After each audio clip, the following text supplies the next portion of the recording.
In the midst of a discombobulated night in a massive blowout, the Jazz did have two bright spots, and we're touching on them next on Locked on Jazz. Pow.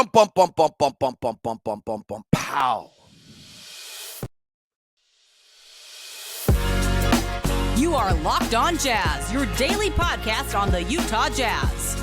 Part of the Locked On Podcast Network, your team every day.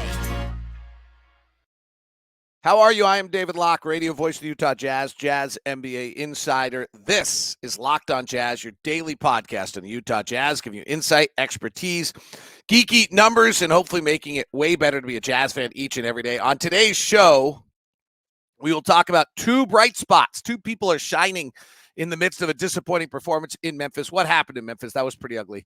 Also, a great comment on my Twitter/X about pain tolerance from yesterday's show. I want to dig back into, and then we'll look at Minnesota as well as the mystery of John Collins, which now means that we are afflicted by the mystery of John Collins. It seems like every Hawks fan was as well. So I've made no progress there. I am David Locke, radio voice of the Utah Jazz, Jazz NBA insider. And as I mentioned, this is Locked on Jazz. It's your daily podcast on the Utah Jazz. All of you who have sent me your raps, you're a Spotify listener and you get the end of the year raps, you're an everydayer. Thank you so much. And thank you for making Locked on Jazz your first listen of the day. We are free and available on all podcasting apps. We're also on YouTube. Our YouTube question of the day is, what is Simone Fontecchio's role once Lauri Markkanen returns? What is Simone Fontecchio's role once Lauri returns? Hit me on X on that as well as on YouTube with our question of the day. Thank you for making Locked on Jazz your first listen. As I mentioned to the everydayers, we greatly appreciate you and all you do for the program. All right, I think I gave you the layout of the show. I think you know where we're going. So let's talk about the two bright spots.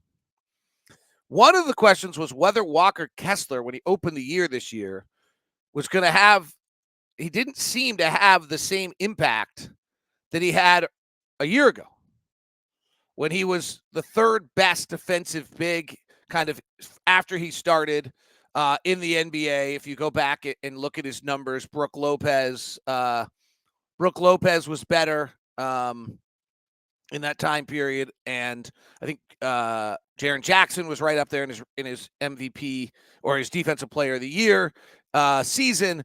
But you also had Walker Kessler was just terrific. Like, Walker Kessler was truly one of the best defensive bigs in the NBA. So if we look at a year ago with Walker, he was the second best screening big on the pick and roll. And then teams shot 61% at the rim when they were within 6 feet. And to start this year, and last year was 51.5%. So we were like legitimately concerned, like, wait, what's going on with Walker's impact on things? And if you went back and looked at Walker after he started last year, it really was like his defense was awesome. He was one of the elite defenders in the NBA. If we want to just kind of review this, he moved to the starting lineup on January 10th. He averaged 12 points and 13 rebounds in those games. The defense was only 21st, but they were 5th in allowing shots at the rim. He was defending 8 shots a night inside 6 feet, which was the 8th most in the NBA. Only Brook Lopez was better, and opponents were shooting 14 percentage points below average. So, and for the whole season, it was 13%. And as I mentioned, the only guys that were better were Brook Lopez, Jaren Jackson, and Draymond Green. So, and then we started this year, and as I kind of alluded to there, we started this year, he went from allowing, for the season, Walker went from allowing 51% at the rim a year ago to suddenly 61%, or within 6 feet to 61%. Well, let's get an update on that. All of a sudden now, teams are shooting 50% at within 6 feet of the basket on Walker again, and he's back to being 10 percentage points better than league average. So and this isn't just in the last 3 games. He's only played 11, and his last 3 games back have been way better, and we can dig into that as well. But if you look at the league right now, actually interesting, Zubac is the best in the league at defending inside 6 feet. Teams are 16 percentage points below what you'd expect. Inside 6 feet. Then Porzingis is second. Joel Embiid is third. Brook Lopez is fourth. Chet Holmgren having massive impact is fifth. Evan Mobley sixth. Surprisingly, Jalen Johnson, who's hurt in Atlanta, And then Rudy Gobert and Walker Kessler are right next to each other because they just seem to be destined to be. Both are allowing 50% at the rim.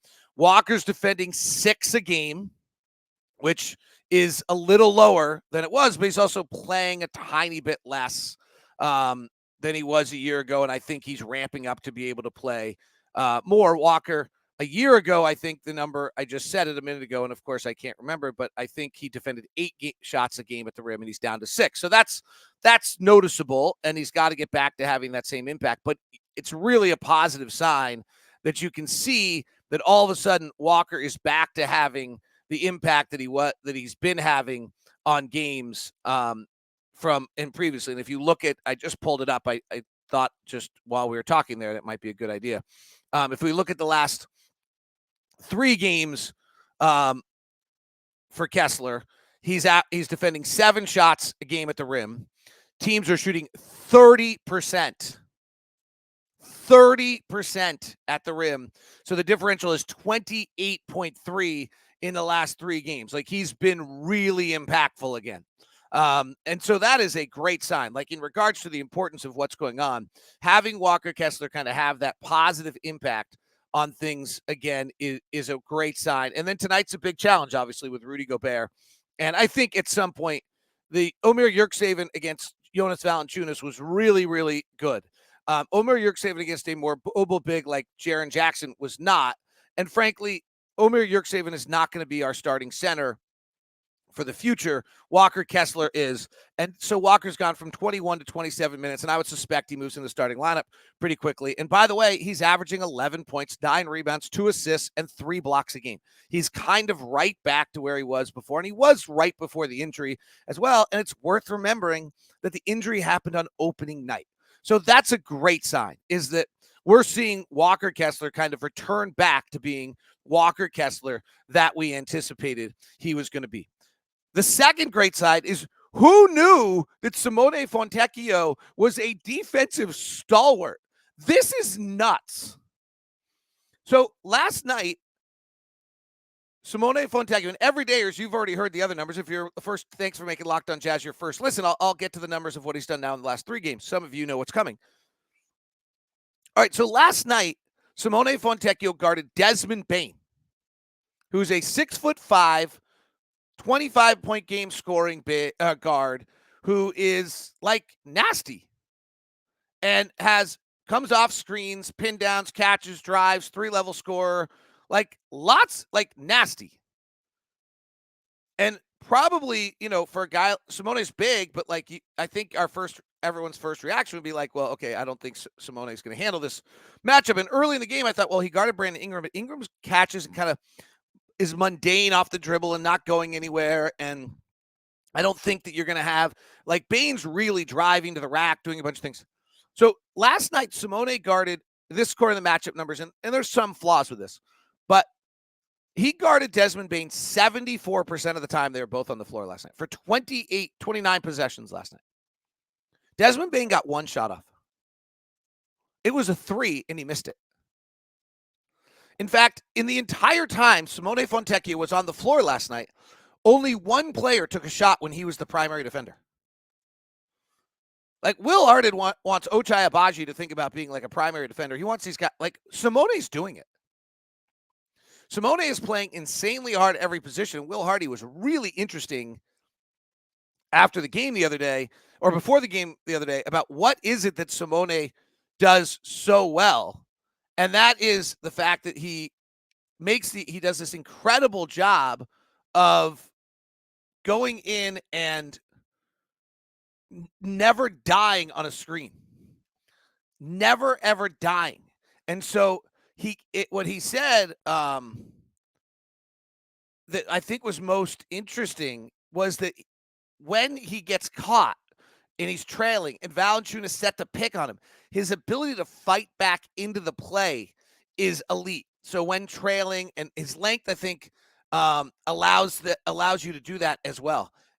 It's interesting because I wouldn't think that's as important against Desmond Bane, but it's the same concept. He's coming off a ton of pin downs. He's coming down a bunch of off-ball screens to get the ball, and then he's curling around and playing in the paint. He did have a few assists, but hey, you know what? Like, so David Roddy makes a shot or does this. Like, at some point, you're just trying to get the ball out of Desmond Bane's hand. So, okay, well, maybe his defense is impacting the rest of the team. It's not. He guarded Desmond Bane for 29 possessions. They scored 32 team points in those possessions. For the everydayers probably remember this, but if we stretch this out a little bit to what he did against Brandon Ingram, it's a bit nutty. So we'll do that next. We'll talk about the loss. I'm not just avoiding the fact that we got our handed to us in Memphis. And then I got to be honest, I am now a victim of the mystery of John Collins. And I think every Atlanta Hawks fan is chuckling because I think they're really used to this concept. And I am now on board and not I'm confused. So I'll share that coming up here in a second on the program. We're just getting started. Like, hey, we might have been down by 20 to Memphis and had a brutal loss. That doesn't mean this show isn't bringing content. We got stuff to talk about. And a brilliant comment on my Twitter about pain tolerance from yesterday's show. So thank you for taking the time. Thank you for those of you that are Spotify Wrapped with me. Thank you for those of you that are Jazz fans are big enough to be on. We're going to bring it every night, every day. I promise. On the broadcast, Ron and I are going to be there, and Locked on Jazz is going to bring it as well. 100% every single day. I ain't lying to you. Promise. Today's energy mess of a show is brought to you by our good friends over at Game Time.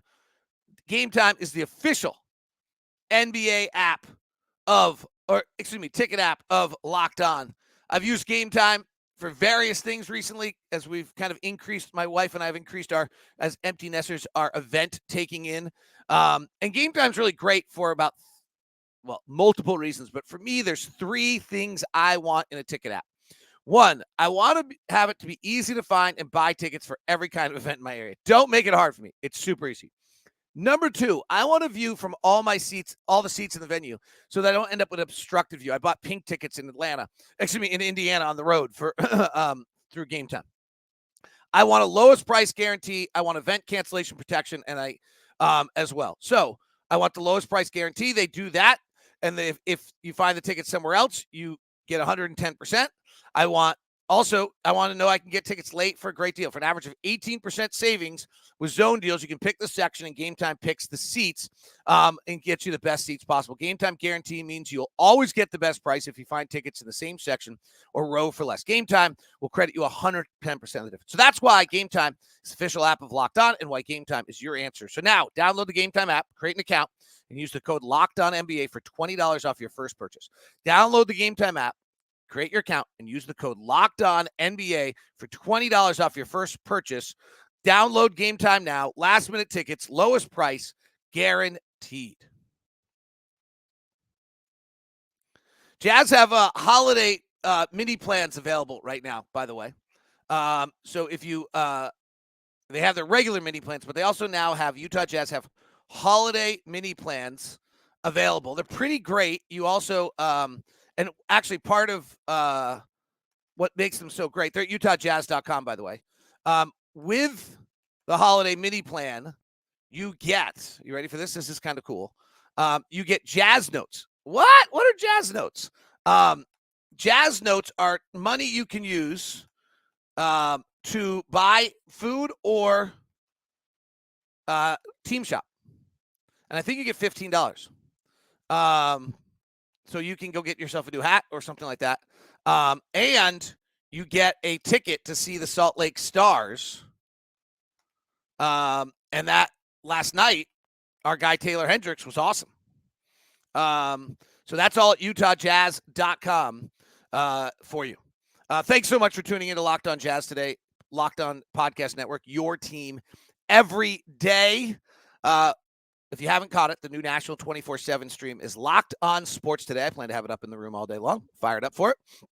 It's the first ever 24/7 stream. For those of you who are Amazon Fire, Locked On Video On Demand is going to be launching on Amazon Fire shortly. Oh my gosh, we just keep growing. It's crazy. All right, so back to Simone Fontecchio for a second. Because this is kind of nutty. I actually have a hard time believing this. So let's go back to the last 3 games where Simone has started and guarded the number 1 defensive player. So in the first game against Brandon Ingram, he guarded Brandon Ingram when they were both on the floor 71% of the time, and Brandon Ingram shot 1 of 8.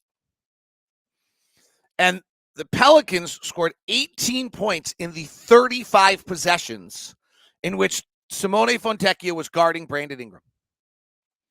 Game 2, he guarded him 60% of the time. Brandon Ingram got off 11 shots, went 4 of 11 in the 30 possessions in which Simone Fontecchio was guarding Brandon Ingram. They scored 22 points. Okay. So the Pelicans, if we put those two together, in 65 possessions, scored 40 points. Now, these are all half-court possessions, and half-court offense is about 1 point per possession, so it's not like 1 point, a little less maybe. So, but, okay, that's not anywhere close. 65 possessions, the Pelicans scored 40 points. Last night, in 32 team possessions, or 28 team possessions, the Grizzlies scored 32 points.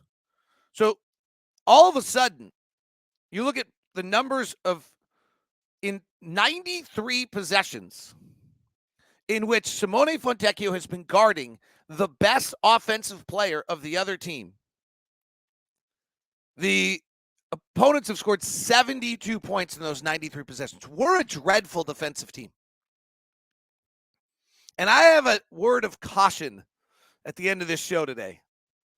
I didn't know if I was going to do this, but I guess I just said I was going to do it. About our defense. But Simone Fontecchio is having a massive impact. Walker Kessler is having a massive impact, which gets back to the YouTube question of the day. When Lauri Markkanen returns, what is Simone Fontecchio's role? I mean, I don't think Simone Fontecchio can start the 2 over Jordan Clarkson, but there's part of me that's like, we're so bad defensively that maybe. Or does Lauri Markkanen slide into the 4 and Simone Fontecchio stays in the game at the 3 and John Collins comes off the bench? Which gets me to the mystery of John Collins. So here's what happened last night. Ron Boone and I are doing postcast and we're giving out stars. And the obvious star last night is John Collins. And something about it, I was just like, I don't think he was I know he put up numbers, but I don't feel like there's nights. Last night, the whole team was just totally discombobulated. I thought Memphis was great. We walked into a hornet's nest.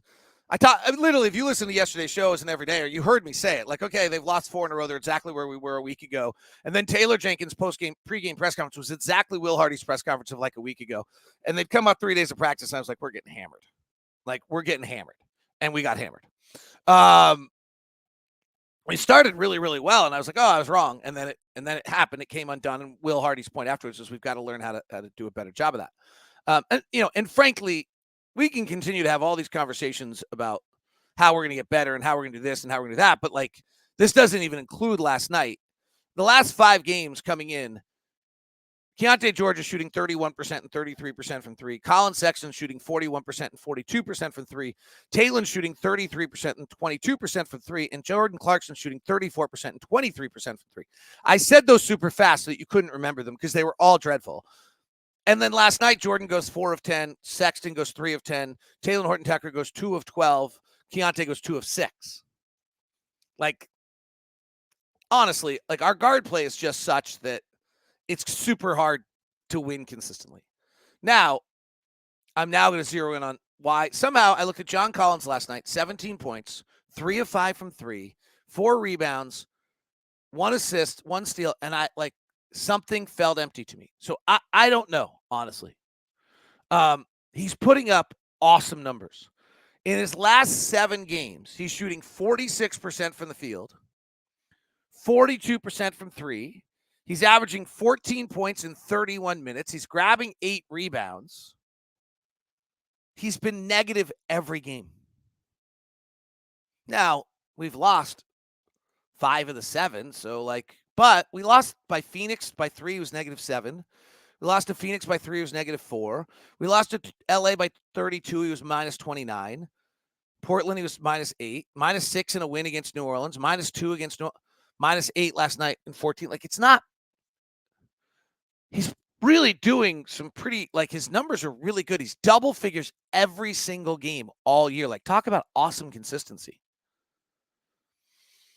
doesn't pass the ball much. Like anybody was hoping to get any playmaking out of him, that's not true. Like on an average given night, he throws 5 passes that lead to a shot. Like that's it. On a given night, he throws like 20 passes a night, 29 passes, but most of them don't lead to a shot. Like I think that's an interesting statistic is like how many of your passes actually yield something coming out of it, right? Like Clarkson's percentage of that is usually fairly high. He's a little over 33%. John's at 1 out of 6, basically, of his passes yields to a shot. Like you'd hope that somebody who's driving the lane and in the paint and doing that kind of stuff would yield a shot on his passes more often than 16% of the time. Lowry's no better. I just want to make sure that like we're being perfectly clear. Lowry is 6 points. I mean, this is the next step on Lowry, right? He doesn't dribble or have the ball in his hands long enough for him to have this kind of impact. Again, everydayers, we've talked about this throughout. But Lowry, who's we've talked about, is at 21% of his passes yield to shots, and John's at like 16% of his passes yield to shots. Like that's a super low number. I could probably run to see how many players in the NBA are lower, but it's not many. So like Jordan, as I said, is high. Kelly Olynyk is at right around 33% of his passes yield to shots. Like just an example, John Collins throws 29.5 passes a game. Kelly throws 31.5. Kelly leads to 10 shots. John leads to 5.5. Okay. It's a pretty big difference. Also different how they play and what you expect out of them. I'm not sure I'm expecting John Collins to do those kind of things. But it's interesting to me. So I'm just going to leave it there. Like, I don't like this kind of goes to like when Lowry comes back, Simone's done a good enough job defensively. Do you flip it? The numbers are beginning to show in a larger sample size right now. So Walker's our worst plus-minus player from what was happening earlier in the year. We're minus 12 offensively when Walker's on the floor, and we're about even defensively. John right now, defensively, we're 6 points per 100 possessions worse when John's on the floor defensively, and we're 6 points percentage worse when John's on the floor offensively as well. Some of that could be player combinations. He's playing with Keontae, who's young. Again, a lot of noise here, but like this is why there's a mystery. How is a guy who's putting up great numbers every single night, double figures every night, good rebounding numbers every night, engaged, involved every night, and yet somehow something's not giving you the second level number results you want to see? It's why I like second level numbers, is that it kind of makes you ask this question. I don't have an answer on it, but it does make you ask the question a little bit of like, what is the mystery there? What is taking place? What's not totally coming together the way it should? All right, we'll look at where the Wolves are. Discombobulated. I don't know if we're getting much to the Wolves today. They're really freaking good. Okay, they're like the number 1 defense in the league by a while, because I actually still have 3 things to touch on. Discombobulated Memphis, super comment by a caller, and a really, really daunting thought about what we have ahead of us defensively. Not to overplay it, but like it's like a little frightening.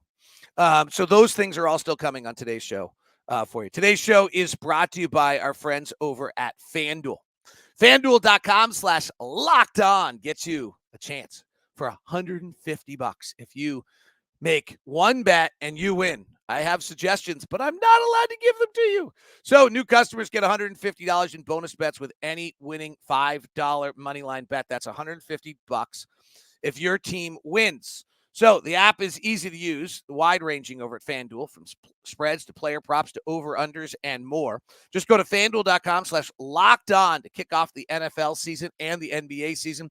FanDuel is the official partner of the NFL. It is also the official partner of Locked On. It is our official sportsbook, and we want you as a first-time user to get that $150 bonus bet. Some fun stuff on the board tonight because you got NFL and you've got NBA. Seahawks, Cowboys. Cowboys are an 8.5-point favorite over my Seahawks. I now know my wife will be watching the Seahawks game instead of the Jazz. The Jazz game tonight, we are a 10.5-point dog to the Minnesota Timberwolves, who are rested with an over-under of 22.5. We were an underdog last night. I guess they knew something. Good games tonight. Oklahoma City is a 5.5-point favorite against the Lakers. The Warriors are a 5-point favorite over the Clippers, who did play last night and played really well. So back-to-back plays there. And then Indiana, Miami. Miami's a 2-point favorite against Indiana with an over-under of 23.9. 23.9 is the over-under. It's all at FanDuel.com/locked on. All right, I said I had 3 more things I want to talk about. Discombobulated in Memphis. So we got waxed last night. I just thought the whole group lost its vibe. Some of the things I thought were taking place actually weren't entirely accurate. I went and looked up today actions across the half court. It felt like we were super, super slow last night. I looked it up. An average time across half court last night was actually, I was convinced it was going to be our slowest or first average time into first action. And interestingly enough, last night was our 9th slowest night into our first action. We were 7 seconds into our first action. But here's what's super interesting. Our slowest night of the year getting into actions was against Memphis. And our 3rd slowest night of the year getting into actions was against Memphis. Now, we were super slow right at the top of the month. Memphis, Chicago, Memphis, Minnesota, and Indiana, which was Keontae's first start. But the others were like Keontae not. This is probably why Will Hardy made the change when he did. If you look at it, we got super slow. Our slowest night of the year getting into actions was Memphis, November 1st. Our second was Chicago, the 6th. Then Memphis, the 10th. Keontae starting there. Then Minnesota, the 4th, not Keontae. Phoenix is in there. Then the 8th of November against Indiana. So of our slowest, 5 of our slowest 6 nights all happened within the first 10 days of March. Excuse me, of November. 10 days of November. We had sped up until last night. Then Memphis slowed us back down. But there might be something about Memphis to that. That Memphis was overplaying, doing something that creates it so that you're slow into your first action. Worth noting that Minnesota is up there for us as well this year. So we're off. We're discombobulated collectively as a group. Will Hardy made the point afterwards that, like, hey, if we're going to, we've got to learn how to fight through on the road when something goes wrong and not have a bad 5 minutes become a bad quarter. I mean, we lost a stretch there that was something awful last night. We were like ahead. They went on a 12-5 run and then just kept going on that. So the overall pace is improving. Memphis slowed us down, but that might have been a Memphis issue, not a Jazz issue. Well, we should probably talk about this more as the week goes on, and maybe we'll do a Friday edition of Ask LOJ this week. But yesterday's show, thank you if you've listened to both, was about what is our pain tolerance as a Jazz fan. And I got a comment that said, I was all fine with pain tolerance until the game started. And then when we lose, it really bothers me. And I was like, that's it. Like, all of us can sit around the ward, the pickleball court, the hoop court, wherever we might be, the bar, and discuss logically, like, where the Jazz are. We're 16 months off of trading Rudy. We're 15 months off of trading Donovan. We're like 14 months off trading Boyan. And that, like, this is going to be a long road and it's going to take multiple years. Like I've kind of alluded to, I think it's a 3 or 4 year process and longer. There's actually no track record of anyone doing it and having success with it.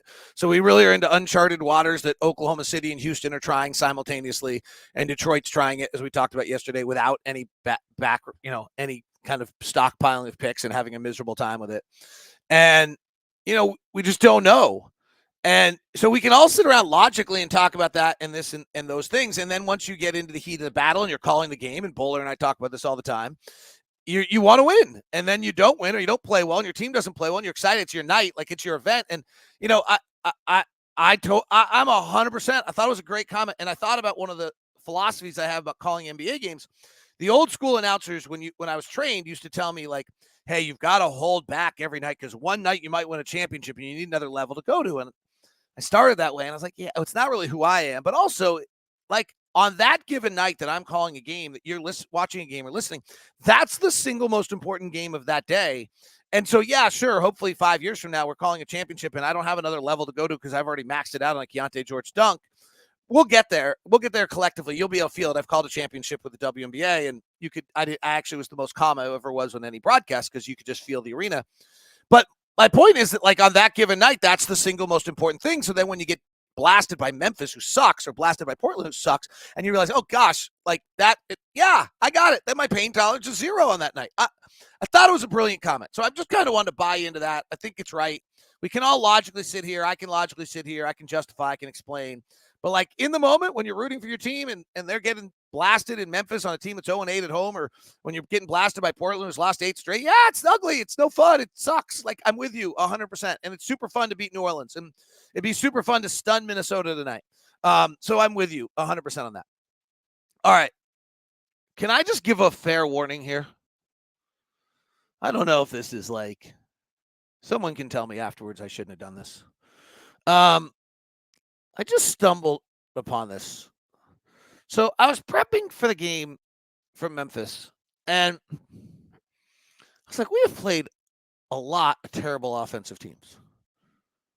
So right now, and hopefully this gets better with where Simone is and with Walker's doing and some stuff like that. But so right now, we rank, I think, 29th in the league defensively. Let me check. No, we're up to 26th. Good. We're actually not even close to the bottom anymore. San Antonio, Indiana, Charlotte, and Washington are much worse. So we're 26th. However,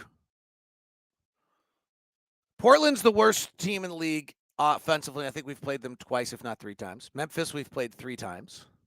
Chicago, we've played. The Lakers, we've played a few times. So if you go to the top of the offenses in the NBA, Indiana is by far the best in the NBA. We've played them once. Philadelphia is second. We have not played them. Dallas, we've not played them. We have 4 more games against them. Milwaukee, we have not played them. We have 2 more games against them. 5th is Atlanta. We have not played them. We have 2 more games against them. 6th is Phoenix. We actually have played them. We have played them twice, I believe, maybe 3 times. Yes, we've played them 3 times. So we actually have played Phoenix. Denver is the 7th best offense in the NBA. We've played them once. Oklahoma City is the 9th best offense in the NBA. We have not played them yet. We have 4 more against them. Boston is the 9th best NBA team, and we have not played them. We have 2 more against them. And Brooklyn is the 10th best offensive team. We have not played them. There are 1, 2, 3, 4, 5, 6 Eastern Conference teams. So that's 12 games, and 4 Western Conference teams, all of which we play 4 times. So that's 12, or that's 16. So we have a collective 28 games this year against the top 10 offensive teams in the league. And if my math is right, we have played 5 of them. If my math is right, I'll say that again. We have a collective 28 games this year against the 10 best offensive teams in the league. And we have only played 5 of the 28 games we're going to play against the best offensive teams in the NBA. For those of you that stuck with the whole show, that's a hell of a nugget. And I appreciate you for sticking with the whole show, and I hope that makes it worth it. Because that's one you can drop at the water cooler to your friends, and they're like, what? How do you know that? Don't tell them I told you. Just say you came up with it. 28 games this year against the top 10 offensive teams in the NBA, and we have played 5 of them. I'm David Locke. You're awesome. Thanks for tuning in. Thanks for being a Jazz fan. Jazz Timberwolves tonight. Timberwolves are really good. They're the best in the West right now. Not surprised. I had them as the number 1 pick last year. They're there. Rudy is vintage.